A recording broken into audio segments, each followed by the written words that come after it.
ان الحمد للہ الصلاۃ والسلام علی رسول اللہ وعلی آلہ وصحبہ ذوی الہدى اما بعد فاعوذ باللہ من الشیطان الرجیم بسم اللہ الرحمن الرحیم لا تأکلوا الربا اضعافا مضاعفہ واتقوا اللہ لعلکم تفلحون صدق اللہ مولانا العظیم۔ حضرات ذی وقار، اللہ کے فضل، رسول اللہ صلی اللہ علیہ وسلم کی نظر رحمت کے ساتھ عنوان نمبر 18 کہ سود کی خرابیاں اور نظام کا تباہ ہونا، اس کے متعلق گفتگو کرنے کی کوشش کرتے ہیں۔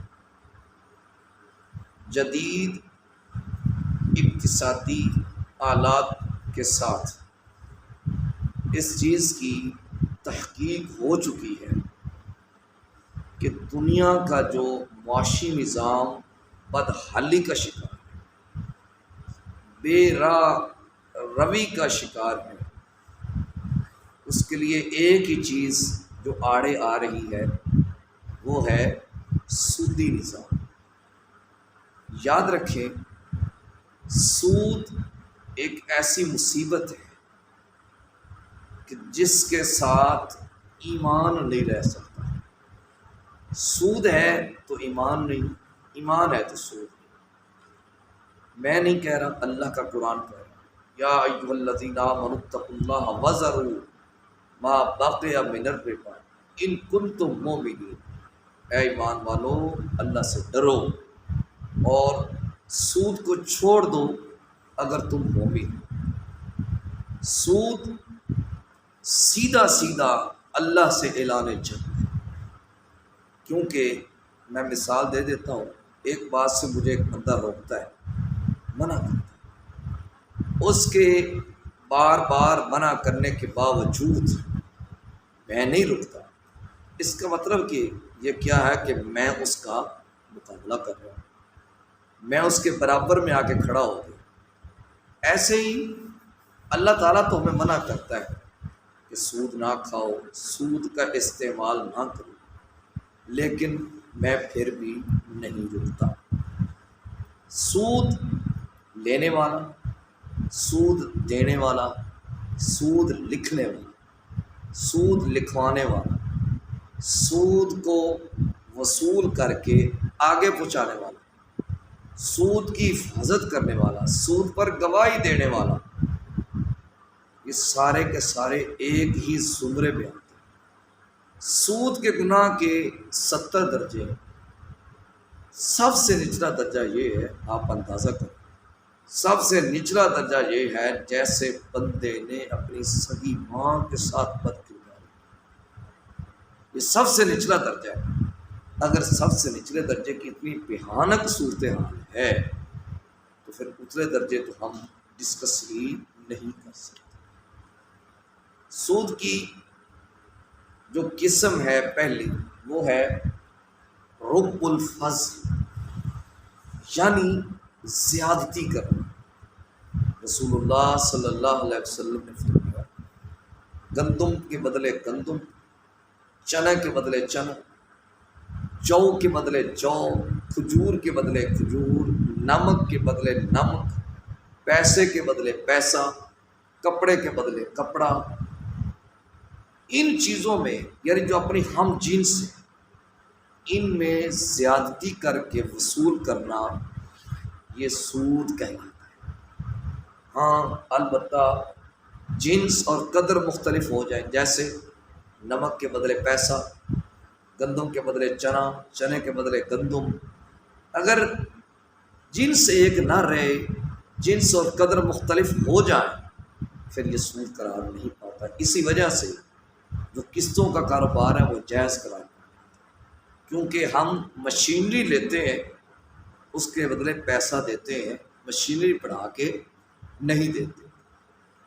ہاں یہ چیز ضروری ہے کہ جو بندہ قسطوں کا کاروبار کرتا ہے، جب وہ اس کے پاس کسٹمر جاتا ہے کس کی چیز لینے کے لیے، تو اس کو ہر طرح سے اس کا جائزہ لینا چاہیے کہ یہ بندہ قسط ادا کرنے کی پوزیشن بھی رکھتا ہے یا نہیں رکھتا. کہیں ایسا نہ ہو کہ وہاں پہ ضرر واقع ہو جائے، بعد میں لڑائیاں ہوں، جھگڑے ہوں، فسادات ہوں.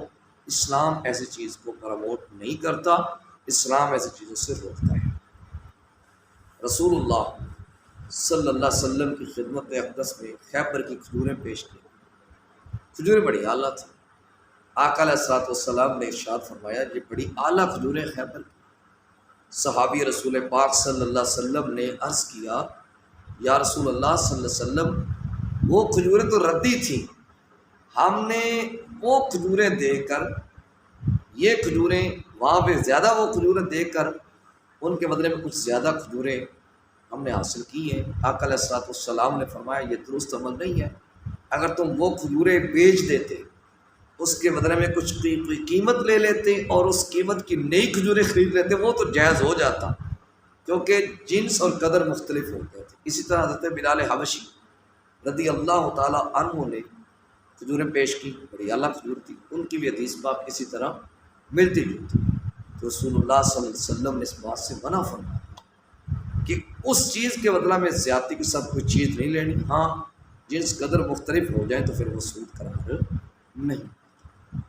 اسی طرح سود کی ایک اور قسم ہے جس کو ربا النسیہ کہتے ہیں، کہ ایک بندہ کسی کو 5 لاکھ روپے دیتا ہے معینہ مدت تک، اور ساتھ اس کے ساتھ کوئی اضافی رقم مخصوص کر دیتا ہے کہ 1 مہینے کی تو نے اتنی رقم دینی، 1 سال کا وعدہ ہے، 2000 روپے وہ اضافی مہینے کا مقرر کر دیتا ہے، یہ 24,000 زائد چلا گیا.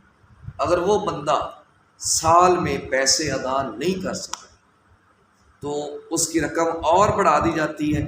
یہ سود ہے، یہ حرام ہے، یہ حرام ہے، یہ حرام ہے. اور اسی بنا پہ ایک اور چیز جو ڈسکس کرنا بہت ضروری ہے، جو مصیبت ہمارے خاندانوں میں پائی جاتی ہے.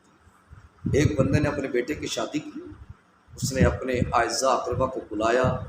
جب اس کے اعزاء اقربا آ گئے، ڈیری لے کے بندہ بیٹھ جاتا ہے. ایک بندہ آیا، اس نے کہا یہ جی 1000 روپے میری طرف سے. تو فوراً اہل خانہ کا جو مالک ہوتا ہے وہ دوڑتا ہے، کہتا ہے میں تیری بیٹے کی شادی پہ گیا تھا، میں نے تو 3000 دیا تھا، اگر میرے ساتھ نہیں چلنا تو میرا 3000 تو مجھے واپس کرو نا، اگر میرے ساتھ چلنا ہے تو یہ میرے ساتھ اتنا اضافہ کرو. پنجابی جی کہتے ہیں وعدہ کرو. یہ حرام ہے، یہ سود ہے. ولیمے کے موقع پر ایک تحفہ ہوتا ہے، وہ آنے والے کی مرضی ہے. میں اس کو 5000 دے کے آیا ہوں، اب اس کی مرضی ہے 500 دے کے چلا جائے یا وہ 10,000 دے کے چلا جائے. ہر صورت ہم اس سے کسی قسم کا مطالبہ نہیں کر سکتے. اگر اس سے مطالبہ کریں گے تو یہ لڑائی ہے، یہ سود ہے اور یہ حرام ہے. لیکن میرے معاشرے میں یہ کام ہو رہا ہے، میرا معاشرہ اس بدحالی کا بھی شکار ہے. تو اس لیے پھر خاص کر کے یہ آج کل ایک ایپ چل رہی ہے وہ جاوا کے نام سے، جس پہ کارٹون کی وہ ٹکٹیں فروخت ہو رہی ہیں، فلموں کی ٹکٹیں فروخت ہو رہی ہیں. دوست بڑے تذبذب کے شکار ہیں. ہم بڑی تھوڑی سی ہمیں رنگینی نظر آتی ہے تو ہم دین کا پلہ چھوڑ دیتے ہیں. جی ہم نے تو پیسے لگائے ہیں، اس میں گھاٹا بھی ہے، اس میں نفع بھی ہے، نقصان بھی ہے، سب کچھ. بھئی 1 منٹ کے لیے آپ کی بات مان لیتے ہیں، لیکن مجھے یہ بتائیں وہ جو کارٹون کی ٹکٹیں فروخت ہو رہی ہیں یا فلموں کی ٹکٹیں فروخت ہو رہی ہیں، وہ کوئی حج کا کام ہو رہا ہے، وہ عمرے کا کام ہو رہا ہے؟ اسلامک اس کے اندر کیا چیز ہے؟ مثال کے طور پہ کارٹون جس سے آج کل بھیانک قسم کارٹون آ رہے ہیں.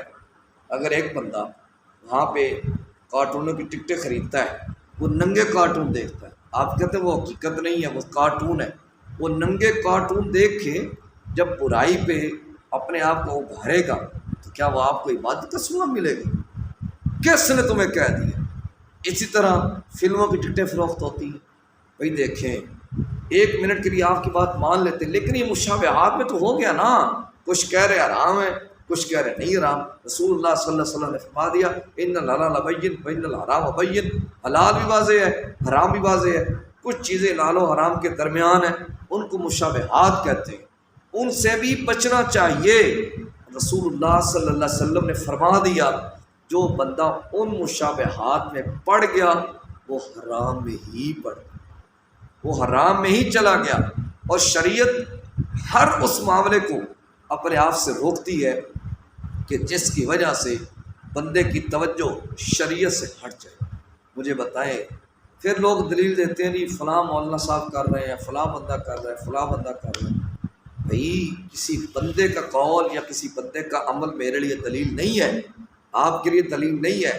اگر آپ اس سائڈ پہ آ گئے تو پھر بہت سارے معاملات کھل جائیں گے۔ قرآن اللہ کی آخری کتاب ہے، قرآن اللہ کی سچی کتاب ہے۔ قرآن میں سور کا بھی ذکر ہے، پھر کھا لیا کرو۔ قرآن میں قارون کا ذکر ہے، اس کے ساتھ ہو جاؤ۔ قرآن میں حامان کا ذکر ہے، اس کے ساتھ ہو جاؤ۔ قرآن میں تو ابی بن خلف کے بھی تذکرے ہیں، وہاں پہ قارون کے تذکرے، ابو لہب کے تذکرے۔ قرآن ان کے تذکرے کیوں بیان کیے ہیں؟ ان کی صحبت اختیار کرنے کے لیے بیان نہیں کیے۔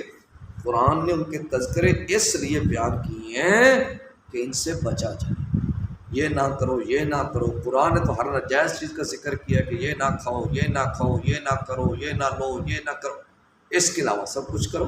اس لیے ہمیں ان دھندوں میں نہیں پڑنا چاہیے۔ ہمیں سب سے پہلے رسول اللہ صلی اللہ علیہ وسلم کی شریعت مطہرہ مقدم ہے۔ اگر حضور کی شریعت کا کوئی پہلو بھی ہم اس کو گراوٹ کا شکار کریں گے، حرام ہے، حرام ہے، حرام ہے۔ اللہ تعالیٰ مجھے اور آپ کو حقیقت دین کو سمجھنے کی توفیق عطا کرے۔ صلی اللہ تعالیٰ علی حبیبہ محمد وآلہ وصحبہ اجمعین برحمتک یا ارحم